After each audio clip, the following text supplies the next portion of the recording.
Ohayou Sekai, Harouardo, Domo Domo, meu querido e minha querida Kohai. Sejam todos muito bem-vindos a mais um vídeo, onde hoje irei abordar o que eu achei, como foi o que eu gostei, de tópicos gerais do 7º episódio da segunda season de Dr. Stone. Para todo caso, eu acho que foi um episódio impressionante, é equiparável ao episódio da semana anterior, que pra mim é o melhor episódio da segunda season, focado no Chrome, ele ganhando protagonismo, e esse episódio é tão bom quanto aquele, por conta de que teve várias revelações, surpresas, e até mesmo plot twists no Império de Tsukasa. Então, aparentemente, braços direitos mantém uma ideologia oculta. Então, sério, pra você entender, vê esse vídeo até o final. Mas eu gostei de fatos notáveis, como Yuzuriha e sua missão confidencial. Acredito que foi um dos grandes plot twists. Toda noite ela reconstrói, digamos que, as estátuas que foram destruídas por Tsukasa. Obviamente, humanamente, deve ser impossível ela conseguir, digamos que, reverter, digamos que, construir novamente a estátua de milhares de pessoas. Mas as que ela consegue toda noite, mesmo que seja de 1 a 2 pessoas, ela vai tentar. É interessante porque você vê realmente que o Dr. Frieza, ele não quer fazer muitas mortes gerais, ele não quer fazer com que tenha muito derramamento do sangue, digamos que essa é a ideologia do reino da ciência. É interessante porque é frisado mais uma vez, e eu espero que seja a última vez que é frisado isso, que o reino da ciência não vai ter derramamento de sangue, que eles não vão querer causar mortes.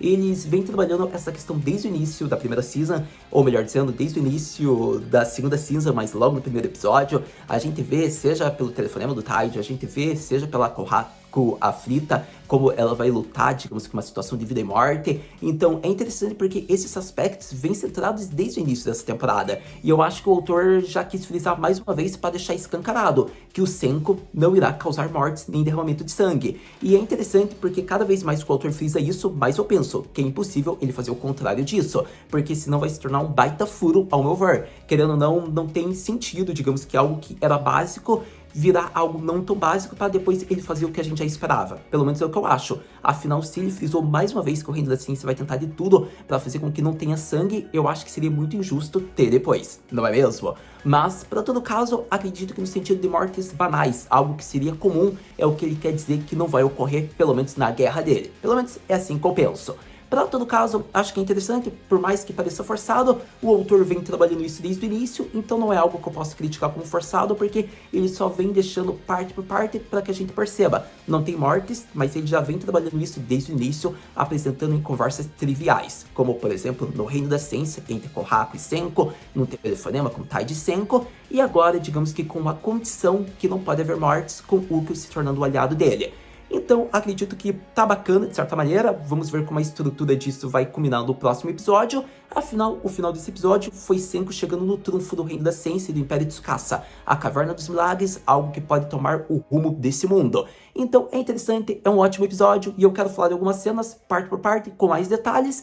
Então, você já sabe, vamos logo falar sobre o episódio mais recente de Dr. Stone, que deveria ficar mais conhecido como um novo aliado surge, mas com uma condição rigorosa. Veremos a infiltração na Caverna dos Milagres pelo Reino da Ciência de Senko. Começando a impressão geral de uma forma bem rápida, eu acho que vamos logo ao início do episódio, onde a manipulação sob a voz de Lilian começa a funcionar no Império de Tsukasa. É interessante isso porque o treinamento rigoroso da Nikki fez com que Gen conseguisse replicar a voz da mesma como se tornasse sua voz. É interessante porque ele conseguiu fazer o sotaque de uma forma bem sutil e familiar. A partir desse momento, se fosse a própria Lilian, Nikki poderia ser enganada e manipulada muito fácil se não fosse ela que tivesse feito Gen atingir esse pico.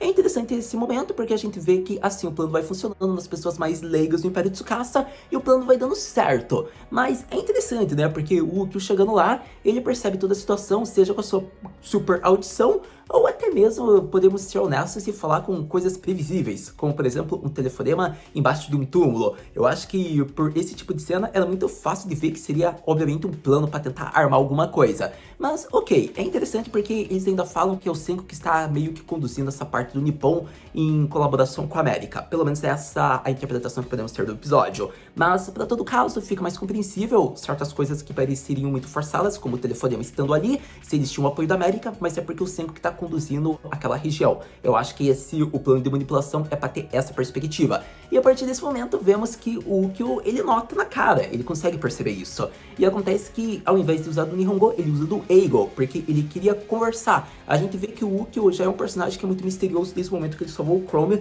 enganando e manipulando no Império de Tsukasa os principais líderes. A partir desse momento, vemos que é interessante frisar que basicamente o Ukyo começa a falar em inglês, E a partir desse momento, o Gen percebe isso, o Senko também, porque o Gen conversa antes deles prosseguirem, e a partir desse momento é conduzido, digamos que, uma regra, uma condição que ele possa colaborar com o plano do Senko. É interessante que praticamente não pode haver mortes, não pode haver sangue. É interessante porque, mais uma vez, o autor frisa, quando eu vi isso de contato de primeira vez ali com o episódio, já pensei, mais uma vez isso, que saco, autor. Você quer forçar mais uma vez algo que é praticamente irreal ali. Chega a ser muito bom de ser desenvolvido isso, porque por mais que pareça forçado por ser, não tenha mortes, não tenha sangue, devido ao background do personagem, a gente consegue compreender. Afinal, a antiga profissão dele já lidava com perdas. Então é interessante a motivação dele, porque ele vê desde o momento que ele foi despertado o que o Tsukasa vem fazendo. E ele fica cada vez mais triste como ser humano ao pós perceber que ele não consegue fazer nada e ele só tem que engolir uma desculpa bem rasa e seca para tentar, digamos que, não perder o seu desejo de viver naquele mundo. E é interessante porque com o Senko ele até vai colaborar, mas não pode ter o que o Império Tsukasa tem, diversas mortes e sangue. Parece impossível, mas o Senko aceita essa condição. É interessante porque o Gen queria ter tomado as médias da conversa. Eu acharia que teria sido muito mais relevante, porque daí teria tomado um outro rumo o episódio, mas ainda assim, o Senko é ousado, ele toma a dianteira e ele falou que vai ser isso. É interessante porque é o que o Senko iria fazer de qualquer jeito, como ele mesmo disse, só que agora vai ser uma exigência. Então, vamos ver como o autor vai conseguir desenvolver isso. Afinal, o Tsukasa percebeu o telefonema, afinal ele estava enterrando o corpo do Yo, e é interessante isso por conta de que muitas surpresas podem ocorrer. Afinal, se ele for se lembrar da informação fake que eu havia falado, que eles estavam visando a Caverna dos Milagres, pode ser que ele já corra para lá. Mas a partir disso, temos que ver como serão o impulso humano de 20 segundos após os guardas do Império Tsukasa se depararem com o tanque que Senko está produzindo. Muitas surpresas podem acontecer no próximo episódio após a conclusão desse que gera expectativas.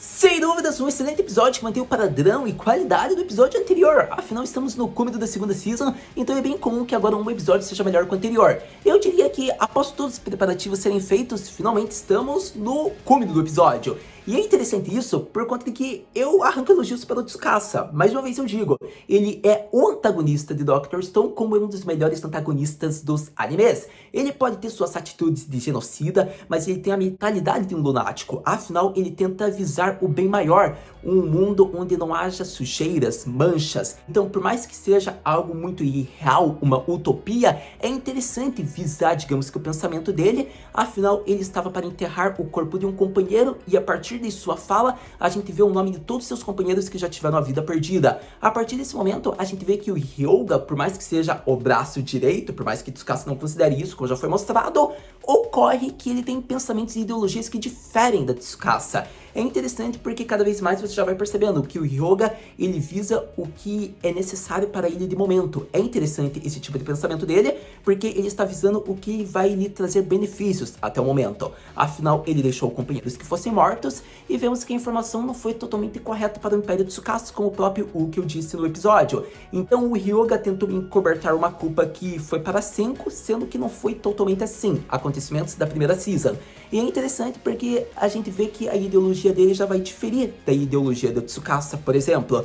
E é interessante porque eu arranco elogios, porque mais uma vez o autor vem desenvolvendo essa questão da vida, da morte, digamos que da utopia, como a reconstrução do mundo. São ideologias que diferem, mas que tornam um ótimo protagonista como um ótimo antagonista e uma excelente história. Então, a partir desse momento, eu espero ver cada vez mais, digamos que na Stone Wars, se intensificar essas ideologias e motivações e essas surpresas. Afinal, traição é o que pode rolar. Afinal, o Império Tsukasa é só um império coberto de interesses, como percebemos. Afinal, Nick mudou de lado, Ukyo mudou de lado, Hyuga tem ideologias ocultas. Então, coitado de Tsukasa, sua utopia ninguém quer seguir. Afinal, todo mundo quer tecnologia de volta, não é mesmo? Então, é interessante esse ponto, porque praticamente é algo que vai ser desenvolvido, creio eu, nos últimos episódios, ainda mais quando o Senko reencontra o Tsukasa.